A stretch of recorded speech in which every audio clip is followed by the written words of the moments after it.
ಶೃಂಗಾರವೆಂದು ಅರ್ಥ.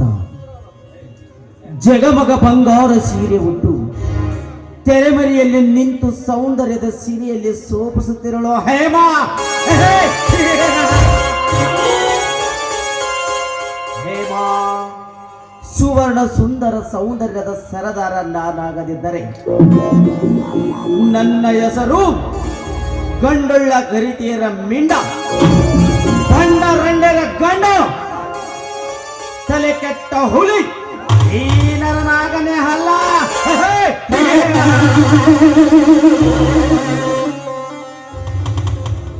ಇಂದು ಶ್ರಾವಣ ಸೋಮವಾರ, ಶ್ರೀ ಸಂಗಮೇಶ್ವರನ ದರ್ಶನಕ್ಕೆಂದು ಆ ಹೇಮಾ ಬಂದರೂ ಬರಬಹುದು. ಓಹೋ, ನಾನು ಬಯಸಿದ ಅಕ್ಕಿ ನನ್ನ ಪಕ್ಕನೇ ಬರುತ್ತಿದೆ. ಬರಲಿ ಬರಲಿ.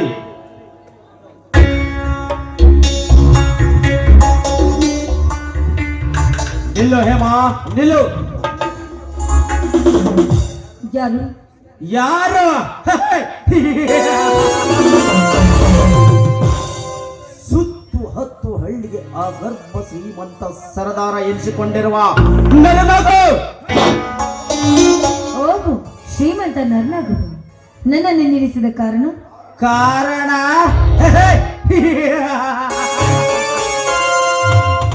ಪಂಜ ಎಂಬ ಭವನದಲ್ಲಿ ಬರುಳುತ್ತಿರುವ ನಿನ್ನ ಬಾಳಿಗೆ ಮಗ ಎಂಬ ವರ ಕಳಿಸಲು ಬಂದಿದ್ದಾನೆ. ನಿನ್ನ ಪಾಲಿನ ಪರಮಾತ್ಮನಾಗೆ. ಅಂದ್ರೆ ಅಂದ್ರೆ ನಿಮ್ಮ ಮಾತು ಅಂದರೆ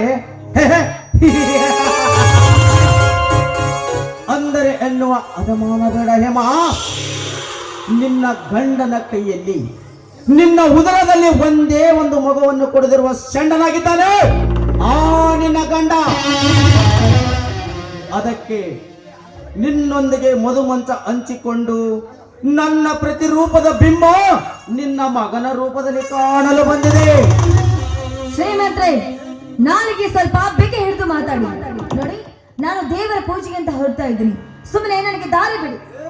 ದೇವರು ಹೇಮಾ, ದೇವರು ಎಲ್ಲಿದ್ದಾನೆ? ಆ ನಿನ್ನ ದೇವರು. ಲೇ ಹೇಮಾ, ಇದು ಕಲಿಯುಗ.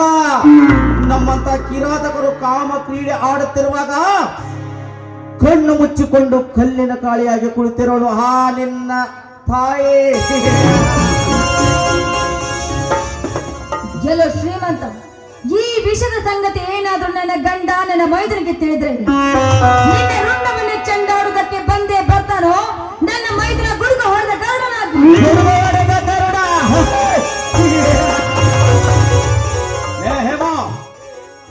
ನನ್ನ ಸೇಡೆಂಬ ಬಂಡಿಯ ಹೊಡೆತಕ್ಕೆ ಸಿಕ್ಕು ಅದೆಷ್ಟೋ ಗರುಡುಗಳು ಬುರುಡೆ ಹೊಡೆದು ಹೋಗಿದ್ದಾವೆ ಇದೇ ಈ ಹಡಿಯಲ್ಲಿ. ನೋಡು ಹೇಮಾ, ಮಾತಿಗೆ ಮಾತು ಬೆಳೆಸಿ ನನ್ನ ಸಮಯ ಹಾಳು ಮಾಡಬೇಡ. ದೂರ ಸದ್ದು ನಿಂತು ಮಾತನಾಡೋ ದುರಾತ್ಮ, ನನ್ನನ್ನ ಮುಟ್ಲಿಕ್ಕೆ ಬಂದ್ರೆ ಸುಟ್ಟು ಬೂದಿಯಾಗಿ ಹೋಗುವೆ. ಎಚ್ಚರ ಎಚ್ಚರ. ಹೇಮಾ, ಎಚ್ಚರವೆಂದು ಎಚ್ಚರಿಸುವ ನಿನ್ನಂತ ಹುಚ್ಚು ಹೆಣ್ಣುಗಳನ್ನು ಕಂಡರೆ ನನಗೆ ಬಹಳ ಮೆಚ್ಚುಗೆ. ಲೇ ಹೇಮಾ, ನೀ ಒಪ್ಪಿ ಅಪ್ಪುವುದಾದರೆ ನನ್ನ ಇಡೀ ಸಂಪತ್ತು ನಿನ್ನ ಹೆತ್ತರಕ್ಕೆ ಒಟ್ಟವೆ. ಏನಂತೀಯ ಹೇಳು? ಆ ನಿನ್ನ ಸಿರಿ ಸಂಪತ್ತು ಕೇವಲ ನನ್ನ ಎಕ್ಕಡೆ ಸಮಾನ. ಎಲ್ಲೋ ಶ್ರೀಮಂತ, ನಾನೇ ನಿನಗೆ 2 ಎಕರೆ ಬಳುವಳಿಯಾಗಿ ಕೊಡ್ತೀನಿ. ನಿನ್ನ ತಂಗಿನ ಒಂದೇ ಒಂದು ರಾತ್ರಿ ನನ್ನ ಮೈದ್ರ ರಾಜೇಂದ್ರ ಏನು ಸುತ್ತು ಹತ್ತು ಹಳ್ಳಿಗೆ ಆ ಗರ್ಭ ಶ್ರೀಮಂತನಾದ ಈ ಅಂತಕ ನರನಾಗನ ತಂಗಿಗೆ 2 ಎಕರೆ, ಅದು ಅವಳ ಮೆಟ್ಟುವ ಎಕ್ಕಡಕ್ಕೆ ಸಾಲದು. ನೇಹಮೋ, ಸುಮ್ಮನೆ ಸಮ್ಮತಿಸಿ ಸರಗಾಸು ಶ್ರೀಮಂತ ಸಾಪಟ್ಟೆ, ಇಲ್ಲವಾದರೆ ಬಲವಾಗಿ ಕೈ ಬಿಡೋ ಕಿರಾತಕ. ಹೆಣ್ಣು ಮರಿದ್ರೆ ನಾರಿ, ಮುಣಿದ್ರೆ ಮಹಾಮಾರಿ. ಅಂದು ತ್ರೈತಾಯುಗದ ರಾಮಾಯಣದಲ್ಲಿ ಸೀತಾ ಮಾತೆಯನ್ನ ಕೆಣಕಿದ ದುಷ್ಟ ರಾವಣ ಕೆಟ್ಟು ಹೋದ. ಏನಾದ್ರೂ ನನ್ನನ್ನ ಕೆಣಕಲು ಬಂದಿದ್ದೆ ಅಂದ್ರೆ ನಾನಾಗುವೆ ಚಂಡಿ ಚಾಮುಂಡಿ. ಚಂಡಿ ಚಾಮುಂಡಿ. ಮುಂದೆ ಹೇಮಾ, ನಾನೇ ಚಂಡಿ ಚಾಮುಂಡಿ ಎಂದು ಹಾರಾಡಿದ ಅದೆಷ್ಟೋ ಹೆಣ್ಣುಗಳನ್ನು ರೆಂಡೆಯನ್ನಾಗಿ ಮಾಡಿ ಅವರ ಮೆಂಡನಾಗಿದ್ದಾನೆ ಈ ಗಂಡುಗಲಿ ನರನಾಡು. ಲೇ ಹೇಮಾ, ನನ್ನ ಕಾಮದ ಪಿತ್ತ ನೆತ್ತಿಗೇರಿಸಬೇಡ, ಬಾರಲೇ ಬೇಗ ಬಾ. ಇದೇನಿದ್ದೀವ್ರಿ, ನಿನ್ನ ಸನ್ನಿಧಾನಕ್ಕೆ ಬರುವ ಈ ನಿನ್ನ ಭಕ್ತರ ಶೀಲಹರಣವಾಗ್ತಾ ಇದ್ರೆ ಇದನ್ನ ನೋಡ್ಕೊಂಡು ಕಲ್ಲಾಗಿ ಕೂತಿರುವೆಯೇನಮ್ಮ. ಅಮ್ಮ ತಾಯಿ, ಬೇಗ ಬಂದು ನನ್ನನ್ನ ಕಾಪಾಡು ತಾಯಿ, ಕಾಪಾಡು. ಲೇ ಹೇಮಾ,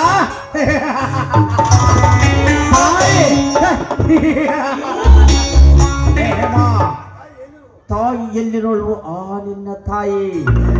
ಲೇ ಹೇಮಾ, ಕಣ್ಣು ಮುಚ್ಚಿಕೊಂಡು ಕಲ್ಲಿನ ಕಾಳಿಯಾಗಿ ಕುಳಿತಿರೋಳು ಆ ನಿನ್ನ ತಾಯಿ. ಬರಲೇ ಬೇಗ ಬಾ. ಗೆಲೋ ನರನಾಗ, ಇವತ್ತು ಆ ತಾಯಿ ಕಲ್ಲಾಗಿ ಕುಳಿತಿರ್ಬಹುದು ನಿಜ, ಆದ್ರೆ ನೀನು ನನ್ನ ಮುಟ್ಟಲಿಕ್ಕೆ ಬಂದಿದ್ದೆ ಆದ್ರೆ ಮುಂದೆ ಕುಳಿತ ಸಮಾಜದ ತಾಯಿಯಂದ್ರು ಎದ್ದು ಬಂದು ಎದೆಗೆ ಒದಿತಾರೆ, ನೆನಪಿರ್ಲಿ. ಸಮಾಜ ಲೇ ಹೇಮಾ, ಇದು ಒಂದು ಮೂರ್ಖ ಸಮಾಜ. ಈ ಸಮಾಜದಲ್ಲಿ ಅದೆಂತ ತಾಯಂದರು ಮರೆಮಾಚೆ ಕುಳಿತಿದ್ದಾರೆ ಗೊತ್ತಾ? ನಾನು ಹೇಳುತ್ತೇನೆ, ನೀನು ಕೇಳು. ಮೈದುನ ಎಂದರೆ ಮಗನ ಸಮಾನ ಅಂತ ಮೈದನೊಂದಿಗೆ ಮಧ್ಯರಾತ್ರಿ ಮಲಿಗೆ ಬರುವ ತಾಯಂದ್ರೆ ಎಷ್ಟಿಲ್ಲ ಈ ನಿನ್ನ ಸಮಾಜದಲ್ಲಿ. ಮಗನ ಸ್ನೇಹಿತ ಸಲಿಗೆಯಿಂದ ಮನೆಗೆ ಮುತ್ತು ಮತ್ತಿನಲ್ಲಿ ಮಲಗಿ ಮರಳಿ ಮಗ ಎಂದು ಮಾತನಾಡುವ ತಾಯಂದ್ರೆ ಎಷ್ಟಿಲ್ಲ ಈ ಸಮಾಜದಲ್ಲಿ. ಮಾಂಗಲ್ಯ ಕಟ್ಟಿದ ಮಗಳ ಗಂಡನ ಜೊತೆ ಮಂಚ ಹಂಚಿಕೊಂಡು ಹುಚ್ಚುತ್ತಾ ಎಂದರಷ್ಟಿಲ್ಲ ಈ ನಿನ್ನ ಹಾಳು ಸಮಾಜದಲ್ಲಿ. ತಲೆಯ ಕೂದಲು ಬಿಳಿ ಆದರು ಅದೇ ನೆಂಟರ ಅರಿಯದ ತರುಣನೊಂದುಗೂಡಿ ತೀಟಿ ತೀರಿಸಿಕೊಂಡು ಬರುವ ತಾಯಂದರಷ್ಟಿಲ್ಲ ಈ ನಿನ್ನ ಭೂಮಿಯಲ್ಲಿ. ಏನು ಅರಿಯದ ಎತ್ತ ಮಗನಿಂದ ತಾ ಮೆಚ್ಚಿದ ಮಿಂಡನನ್ನು ಮನೆಗೆ ಕರೆಸಿಕೊಂಡು ಅದೇ ಮಗನಿಂದ ಮನೆಯ ಬಾಗಿಲು ಕಾಯಲು ಹಚ್ಚಿದ ಬೇಸಿ ಎಣ್ಣೆ ಎಷ್ಟಿಲ್ಲ ಈ ನಿನ್ನ ಬ್ರಹ್ಮಾಂಡದಲ್ಲಿ. ಎಷ್ಟು ಹಾಡಿ ಹೊಗಳಿದ್ರು ಸಾಲದು ಈ ನಿನ್ನ ಮಹಾ ತಾಯಂದ್ರದ ಚರಿತ್ರೆ. ಇನ್ನು ಬೇಕು ಕಾಮುಕ, ಈ ಸಮಾಜದ ಹೆಣ್ಣಿನ ಬಗ್ಗೆ ಇಷ್ಟೊಂದು ಕೇವಲವಾಗಿ ಮಾತನಾಡ್ತಾ ಇದೆಯಲ್ಲ. ನಿನಗೆ ಜನ್ಮ ಕೊಟ್ಟವಳ ತಾಯಿ, ಅವಳು ಕೂಡ 10 ಜನರಿಗೆ ಸರಕು ಹಾಕಿ ನಿನ್ನ ಹೆತ್ತಿರಬೇಕು.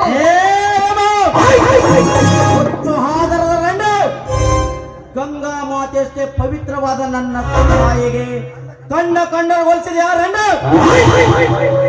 ಇಂದು ತೊಡೆ ಹೇರಿ ಕಚ್ಚಿ ವಿಷ ಲೇಪಿಸಿದಾಗಲೇ ನನ್ನ ಮನಸ್ಸಿಗೆ ಶಾಂತಿ ಮುಗಿಯಿತು ನಿನ್ನ ಶೀಲ.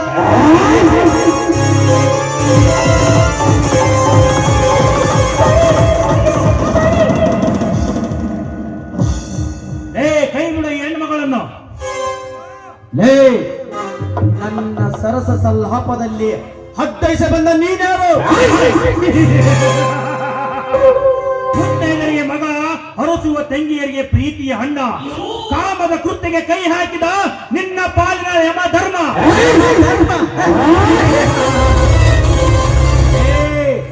ಶಿವಲೋಕದಲ್ಲಿ ಸಂಚಾರ ಮಾಡುವುದನ್ನು ಮರೆತು ಈ ಭೂಲೋಕದಲ್ಲಿ ಪಾದಯಾತ್ರೆ ಮಾಡುತ್ತಿರುವೆ. ಈ ಶಿವಲೋಕದಲ್ಲಿ ಯಮಧರ್ಮ, ಭೂಲೋಕದಲ್ಲಿ ಈ ಗರುಡ ಯಮಧರ್ಮ.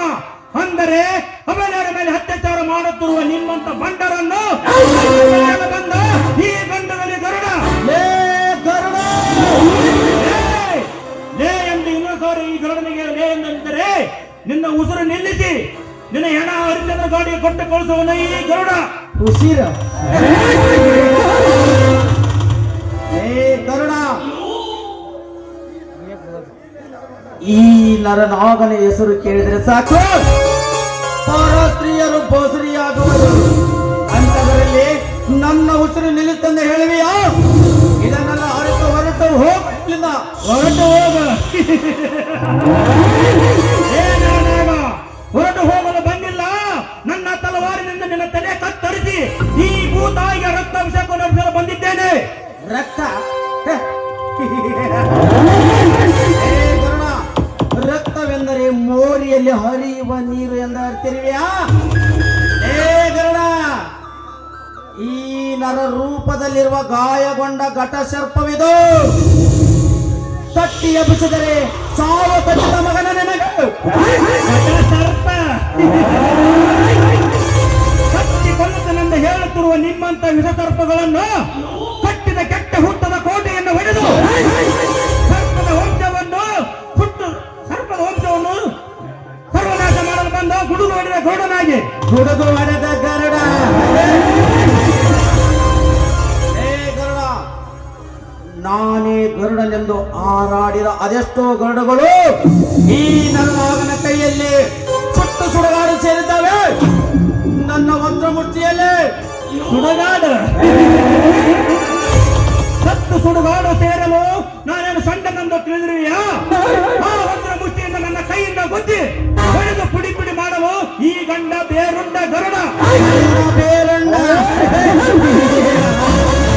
ಏ ಗರುಡ, ನಾನೇ ಗರುಡ ಎಂದು ಎದೆಗೆ ಎದೆಗೊಟ್ಟು ನಿಂತರೆ ನಿಂತ ಸ್ಥಳವೇ ಸಮಾಧಿ ಮಾಡಿಬಿಡವೆ. ನಿನ್ನ ಕೊಬ್ಬಿದ ದೇಹ ಸಮಾಧಿ ಏನರನಾಗ ಸಮಾಧಿ ಮಾಡಲು ನನ್ನನ್ನು ಹಾಲು ಕುಡಿಯುವ ಹಸುಗುಸೆಂದು ತಿಳಿದಿರುವೆಯಾ? ಬಣ್ಣ ನಿಮ್ಮಂತರ ಹಂತಕರ ಅಂತ್ಯಕ್ಕಾಗಿ ಅವಶೇಷದಿಂದ ಅವತಾರ ಎತ್ತಿ ಬಂದಿದ್ದು ಇದೇ ಈ ಗಿರಿಗಗನದ ಗರುಡ. ಅಂತ್ಯ ಅಂತ್ಯ ಅಂದರೆ ಅದು ಕೇಳಿದ ತಕ್ಷಣ ಕೊಡಕ್ಕೆ ಕಂತ ಹಣ ಅಲ್ಲ, ಇದು ದೈತ್ಯ ದೇಹ. ಅಂತ್ಯ ಕಾಣುವುದು ನಿನಗೂ ಸಾಧ್ಯವಿಲ್ಲ, ಆ ನಿಮ್ಮಪ್ಪನಿಗೂ ಸಾಧ್ಯವಿಲ್ಲ. ಏನಂದಲೇ ಮಗನೇ? ಸತ್ತು ಹೋದ ಎತ್ತಪ್ಪನ ವಿಷಯ ಎತ್ತಿದೆಯಾ ನನ್ನ ಹಂತರಾದ ಹತ್ತಿ ಪರ್ವತದ ಗಿರಿಯನ್ನು? ಎಡೆ ಎತ್ತಿದ ಕಾಳಿಂಗ ಸರ್ಪವನ್ನೇ ಕಾಲೊಡನೆ ಮೆಟ್ಟ ನಿಲ್ಲಬಲ್ಲೆ, ಸುಕ್ಕುವ ಜಲಪ್ರಾಯವನ್ನೇ ಮುಷ್ಟಿಯಲ್ಲಿ ತಡೆ ಹಿಡಿಯಬಲ್ಲೆ. ಹೂವೆಂದು ಗುಡುಗು ಸಿಡಿಲು ಪಡೆದು ಬೆಂಕಿಯ ಮಳೆಯನ್ನೇ ಗೈಯಬಲ್ಲೆ. ಸೃಷ್ಟಿಯನ್ನು ಮುಷ್ಟಿಯಲ್ಲಿ ಹಿಡಿದು ಬೂರಿಯಂತೆ ಆಟ ಆಡಿಸಬಲ್ಲೆ. ಲೇ ಗರುಡ, ಇದರ ಪ್ರತಿಕಾರದ ಸೇವೆ ಹೇಗೆ ತೀರಿಸಿಕೊಳ್ಳಬೇಕೆನ್ನುವುದು ಈ ನರನಾಗನಿಗೆ ಚೆನ್ನಾಗಿ ಗೊತ್ತು. ಬರುತ್ತೇನೆ ಮಗನ.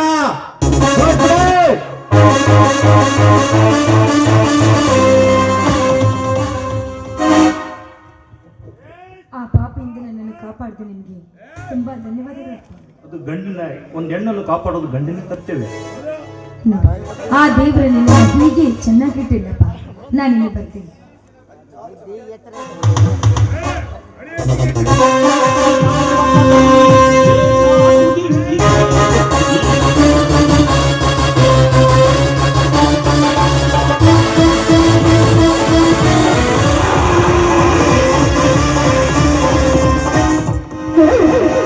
ಅತ್ಯಾಚಾರ ಅದು ದೇವ ಮಂದಿರದಲ್ಲಿ. ಇದನ್ನು ನೋಡಿದರೆ ನನಗೆ ನಗು ಬರುತ್ತೆ. ಯಾಕೆ ಗೊತ್ತಾ?